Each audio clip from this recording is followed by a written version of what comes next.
Okay, guys, so we covered inequalities, the basics of them. And so today is kind of a day two.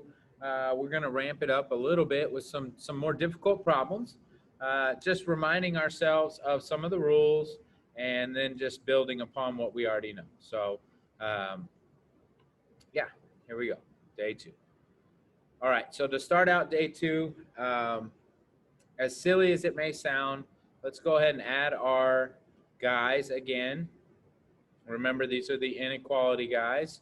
And this is just something to help cement the rules into our brain as to what goes with what, how I write out interval notation, how I do graphical representations of these. And so we have our little inequality faces. All right. So again, just going to kind of start slow.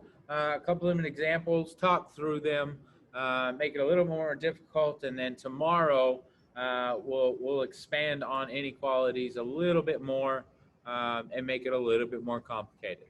All right. So example number one for today. All right. We have 3x plus 12 minus 6x less than or equal to negative 9. All right, so a couple of things I want you to already be able to do with this problem, okay? I want you to be able to envision what is the number line going to look like. Obviously, you're not going to know what number we're going to use because we haven't solved it yet. But we should kind of know what is going to happen right here, right? Based on that symbol, right? That symbol, I know that there is a solid line right here, or a solid dot, okay? Closed circle. Now, I can't go ahead and start the interval notation because I really don't know how this is going to end up, right? The sign might change, the inequality sign might change as the problem goes along. So we don't want to go ahead and assume we know the interval notation. We don't know if we're going to be using negative infinity up to a number, or we're going to be going from a number up to positive infinity. So wait on that part, but at least I do know this part. I just don't know what number to put there and which direction to shape. Okay, so again, treating this just like an equation, we're going to go ahead and start solving. So nothing happening over here. Looking at the left side here, what I need to do is just combine some like terms. Again, I see the 3x and this negative 6x. Those need to go together. If I add those two together, I'm going to end up with negative 3x plus 12. Okay. Down to a two-step equation here. So we'll go ahead and subtract our 12 from each side. And those cancel. 3x less than or equal to, and that is negative 21. All right. Now, again, might not have seen this in the beginning, but I do now, right? I am dividing by a negative 3. And if you'll remember the rule, okay, if you multiply or divide by a negative, right?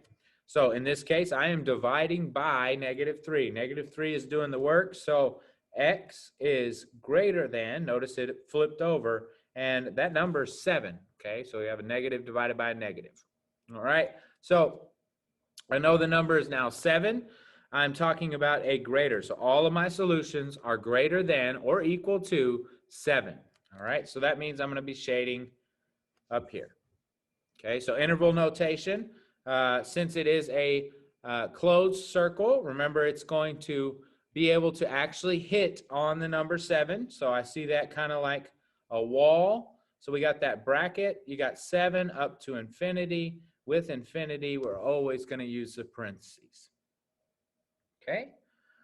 So again, just trying to add a little bit into the mix so that we're working with a little bit more complex problems as we go and get more and more comfortable with the end result. Again, solution, your basic solution, right? Graphical representation. And then we have the interval notation. All right. Example number 2. Okay, again, just trying to step it up a little bit. We have 5x, or 5 times x plus 8, minus 7, less than or equal to 23. All right. So again, can go ahead and make the assumption about the number line, right? It's going to definitely have closed circle at that number. I don't know what the number is yet, but we're going to have one. All right. So past that, all we can do is really work the process and see how things kind of come about. All right. So distributing that 5 in as we normally would. Okay. So we've got 5x plus 40 minus 7 less than or equal to 23. All right, going to go ahead and go with our subtraction here. So I've got 5x plus 33 less than or equal to 23. Okay, so subtracting 33 from each side, subtracting 33, those cancel. I end up with 5x is less than or equal to 23 minus 33, negative 10. Okay, and then we're going to divide by 5. And again, don't make the mistake that just because, right, we have a negative being involved. So negative 10 is involved, right, but he's not doing the work. The 5 is the one doing the work. There's no change in sign over here for the value of negative 10. So negative 10 divided by 5, negative 2, right? No flipping the inequality for that one. All right, so solution, right? Graphical representation, negative 2. This says all of my solutions are less than negative 2. Make sure that's obviously a negative. So we're gonna go ahead and shade left here. All right, and then in interval notation, we're coming from negative infinity. So parentheses there, negative infinity, up to negative 2, and we're gonna land on it. So we're gonna use that little bracket. Okay. So let's step it up again, see kind of where we're at. We'll do maybe one more just for an example and call it a day, right? We're just trying to keep the practice going so we can keep the efficiency up. So example 3, right? All right, example 3. Negative 3x plus 2 minus 3x less than 2x plus 18. All right, so quite a bit going on here. You notice now we have variables on both sides, but again, we're going to treat it like an equation as we solve it, so that's really not a huge concern. Thinking about my number line, my graphical representation here, I know already, nice open circle there at that number. Okay, beyond that, I just need to start working the process. All right, so distributing that negative 3, only doing one thing at a time. Going to go ahead and combine those. So that's negative 6x minus 6 less than 2x plus 18. All right. Now I can decide what do I want to do here? Do I want to move the 2x to the left or move the 6x to the right? And now here's what we have to remember, okay? This is still keeping things balanced, and I'm going to move the 2x just so I can make a point, okay? When I move this 2x across, okay, this is not part of that rule of flipping the sign. I'm moving a 2x across. I'm not dividing by 2x or negative 2. I'm not multiplying by negative 2. I am subtracting that negative or subtracting that 2 from this side.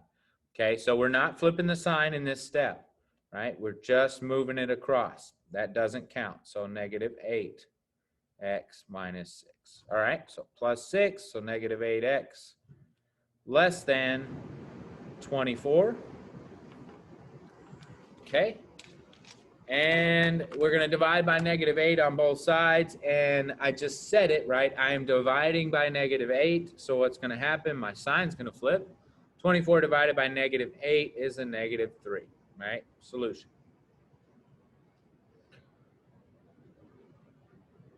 All right, last, we're going to have to go ahead and put that in there. All right, my solutions are greater than -3. So I'm going to shade this way. I'm going to go from -3, and remember, we can't actually include -3 in our solution set. It doesn't work. Up to infinity, right? The only thing that works has to be greater than -3. All right, guys, so that's kind of it, right? We're going to keep the examples to a minimum and just make sure that we're getting the repetition each day. Small assignment to go with today, just to prove your mastery.